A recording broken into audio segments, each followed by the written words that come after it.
This is Andy Purewal for Boxing Social in association with Betfred. And as everybody can see, I'm joined by the newly crowned British middleweight champion, Denzel Bentley. Denzel, how does it feel to obviously hear that the British champion? Feels great, man. Feels good. I've worked so hard for this, man. I'm enjoying it right now. The weekend's been crazy. I've just been enjoying it. I'm enjoying it. Talk to me about kind of the roller coaster first and foremost of these past couple of months, from when you first fought Mark Heffron to that draw to now defeating him by stopping him in the fourth round. Kind of, how do you sum up these past few months, and in terms of a learning experience, what you've taken from it all? It's been great, man. The first fight, a bit disappointing, but when the second fight got announced, I told myself, get over it now. Don't worry about that. Just focus on the next fight. You don't want to be one of them guys complaining about you should have won, you should have won, you should have won. And you go into the rematch, you're so focused on you should have won the first fight, you end up losing that fight. So let's just prepare well. Let's be the best we can be, and let's, go get that win. So it's been good, and I just see it as, in my mind, I'm thinking, these guys created a beast. They created a beast. They should have given me that win. They created a beast. Now, I'm going to do everything in my power to make sure that that never happens again. Like I said, I might have been talking to you or someone else, I can't remember, but I said I'm taking it as a loss. I said I'm taking it as a loss. Like, I'm not taking it as, draw, yeah, it's not that bad. I'm not one of those fighters that settle. So I'm taking it as a loss, and I'm going to work like I never want to feel like that again. I never want to lose again. So. How was your mentality through this camp, Denzel? Was there kind of a sense of frustration which kept on ticking over behind the scenes because of the scoring for the first fight? Yeah, it was a bit like, obviously that was frustrating, and especially where everyone keeps saying, I thought you won. Someone new comes to the gym, I thought you won that. Sparring partners come, they haven't seen you since the fight, I thought you won that. But after a couple of weeks, that all come out the system, everyone got to say what they wanted to say, and it was good. And then I just kind of felt like, in my mind, I was just like, I had a mindset where I was just like no stone left unturned. Like, we're going all the way for this. Like no lazy movement, no lazy jabs, no switching off. So in the first couple of weeks, I'm consciously thinking about, and I didn't want to speak about this too much on that interview, because I know like him and his team may watch these interviews and see what I'm saying. So I didn't want to say too much. But in the first couple of weeks, like when I started sparring, I was consciously thinking, get out of them corners. That was the main bit of the spar. You beat me up in the center of the ring, I'm not getting back to that corner. So, and I was sparring heavier guys, like heavyweights like Dan Aziz, sparring with Adrian, and some Russian guys from, and a few light heavyweight amateurs and stuff. I just thought to myself, these guys are going to push me back. Just don't let them push you back into the corners and stay there for them to tee off for you, because whatever they do is going to hurt a lot more than what Mark done. So consciously telling myself, stay at them corners, stay at them corners, stay at them corners. Whereas usually in the gym, I'm quite comfortable in the corners. But, I know I just can't take that risk no more, because that's where people want you. Then after a few weeks, it became automatic. I'm not telling myself, stay at the corners no more. I'm just not going there. And now I'm thinking, okay, now I'm not going in the corners. Work on holding the center. Now I'm holding the center a bit more. Work on stiffening your jab. With my trainers, I'm doing it on the pads, all these things. So, like I said, I learned so much from that fight. At first, I didn't understand what people meant by you learn more from your losses than your wins. I think I learned in every fight anyway. But you take more from it. Like every fight I watch back, I can learn something. I've done this, but I'm taking more from it. If I got that decision, I may not have been so focused on, not staying in the corners and coming forward and taking the center and stuff. So I took more from it, and I was just so much better prepared for this fight, man. I needed that bit of experience. You mentioned obviously in the first fight, you was looking to box a lot more. You seemed to box a lot more, boxing around the ring. You said going towards the corners, the ropes, and what have you. This time around, you was a lot more of the aggressor. You was on the front foot. You was kind of hunting, hunting him down at times, hunting Mark down at times. How did you feel kind of doing that on fight night? Was it a strange experience, kind of taking a different approach, or did you just feel natural and comfortable? No, it wasn't a strange approach, because remember, I'd done it to a few of my fights earlier, but they just weren't to the level of an opponent like Mark. So it was easier. This time around, I was telling myself, okay, don't move. But where I've been doing it, I've been drilling it and training. It was second nature. It's like I had a package, and you pick your style. Like Call of Duty, you pick your gun and what you want to do. That I had a package. I'm picking my style. I'm using that style today. You know what I'm saying? So it just became natural, and then I just stood there holding my feet a bit more, using my jab. I was touching him a bit. I was stepping back, but not too far back. I'll take two steps back and then try and come round. Like, you know, not try to stay in one place too much, but not overcommit on the movement. Like, move when I need to. Like, don't waste energy.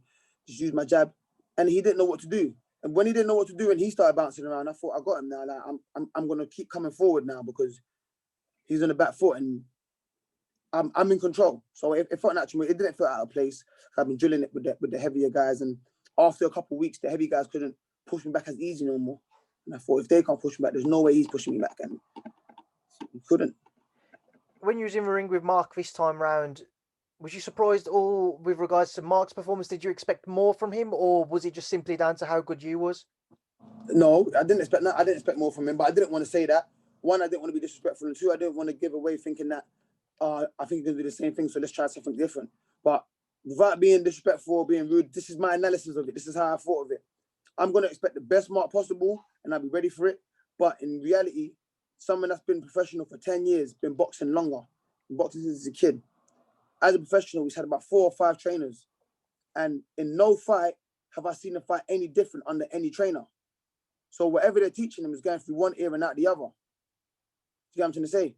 So to me, I was thinking he's not learning. I think he was with Pat Barrett. I think he was with, like, not too long ago.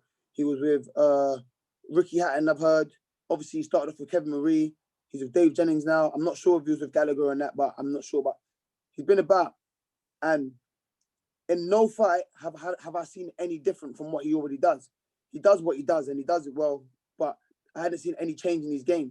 So unless all the trainers are teaching him the same thing, and then I didn't get it. But I just felt like under his new trainer, he has more time. I don't think he's going to do anything different, especially where I'm hurting him. He's going to revert back to what he knows, is, you know, try and be a bully again. So I didn't expect anything new from him. I thought he was going to do the same thing. He thought I was going to do the same thing. So that was his problem. His problem was he thought he'd done nothing wrong in the first fight. He thought he won every round. And he was sitting there calling me deluded after I said, I'm taking this as a lot. He thought he won every round and thought he'd done nothing wrong. That was his downfall. That was his fault. He should have realized the mistakes he made and tried to correct them like I did.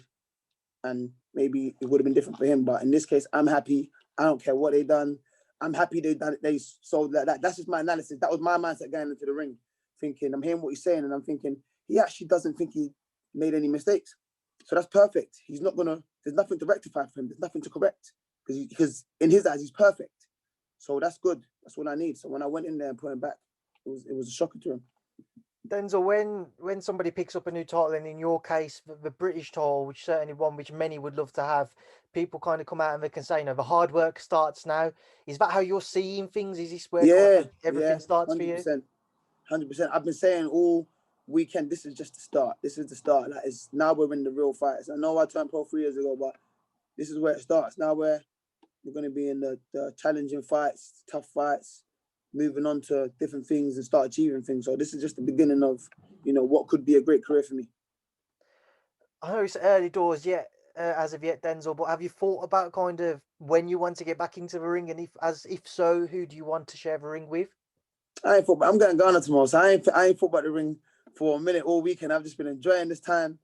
But now that you say that, obviously I've been asked a few times already. I haven't thought of when I want to get back, but I do know that Felix Cash is the mandatory, and I am ready and willing to take on that mandatory challenge. It will also be for the Commonwealth title because that's what he's got. Be a great fight. So I'm good to go. I'm sure you guys all know I don't like a challenge, or I even call the challenges on. So, you know, I'm ready to go, man. I think a lot of people would love to see a fight between yourself and Felix. What do you make of Felix's fought once so far since boxing's return through the pandemic against Jack Cullen? What do you make of? No, against Jack Cullen. He fought against Jason Warborn. Sorry, he fought against Jack Cullen previously, but he fought against Jason Warborn at Fight Camp. What have you made of kind of Felix as a fighter? Yeah, he's a good fighter. He's where he is for a reason. You feel me? But I don't know. I think I've got a better record now out of the two. So it's me with the experience. I'm the British champion, you know. So with Felix Cash, I think he's a good fighter. I think he's a good fighter. He came up the GB setup and all that stuff. So he's been boxing a long time. Pardon me. And he's a good fighter. So it'll be a good fight. It'll be a good fight. I will never overlook him. I won't overlook anyone, but it will be a good fight. But I'm looking forward to it, man. Like I said, I called in the challenges, man. I'm ready. I know it would have been hard to have celebrated because of the current restrictions, but what Yeah, could you get up to kind of celebrate this victory? just seeing friends and family, man. That's good enough for me. Seeing friends and family, seeing the smiles on their face, seeing how proud they are. I've gone round to a few of their homes where they've met me, or I've met them, sorry, or they've come over to me and they've met me, and I've taken the belt. They've come to see the belt, taking pictures, posted it, and just seeing them, their reaction, like how proud they are of me, like, is a good feeling. And I'm happy I can make people proud of me, make people happy, and smile and that. So I just been going, man. That's my celebration, really, and probably better than going out and whatever. Unless it was out to a dinner with everyone there, but probably better than going out and all that stuff, because I've been up and down all weekend. I've been enjoying myself, just looking at my friends and family and just seeing how proud they are and telling them there's more to come, man. Denzel, throughout this entire interview, you haven't stopped smiling once. I know, I'm a happy guy. I'm a happy man. I'm a happy man right now, man. You don't even need to ask me how this makes me feel. You can see it, man. You can see it. Denzel, just a final thing, just away from yourself. I don't know whether you'd have caught it during the night on Saturday, but we saw Brook versus Terence Crawford. Did you catch it? Yeah, I saw it. I stayed up for it. What did you make of yeah, it? man. Crawford must have seen my performance and thought he's gonna try and get a 4th round stoppage as well. Nah, it was a good performance from Terence Crawford, but I didn't think Kell Brook could beat him anyway. But Kell Brook started off well. I think he was up the first 2 rounds. And Crawford, he thought, let me switch southpaw, give the guy a bit of trouble.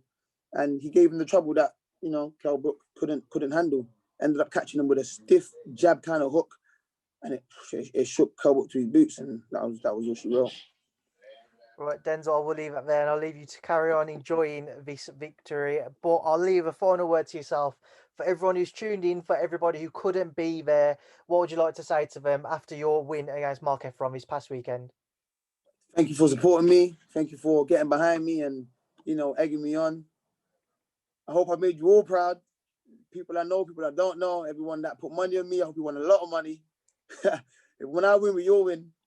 And hopefully we get the crowd back in the arena soon, man. I'd love to have this opportunity to fight in front of a big crowd. Like, this is what we all do for boxers. Like, we want them big nights, and that's what I'm here for, man. There's people cheering me on. I'm trying to hear there's only one Denzel Bentley. Denzel, it's been a pleasure to catch up with you. I'll catch up with you again soon. Thank you for your time as always, and thank you for speaking to Boxing Social. And that's one. Thanks.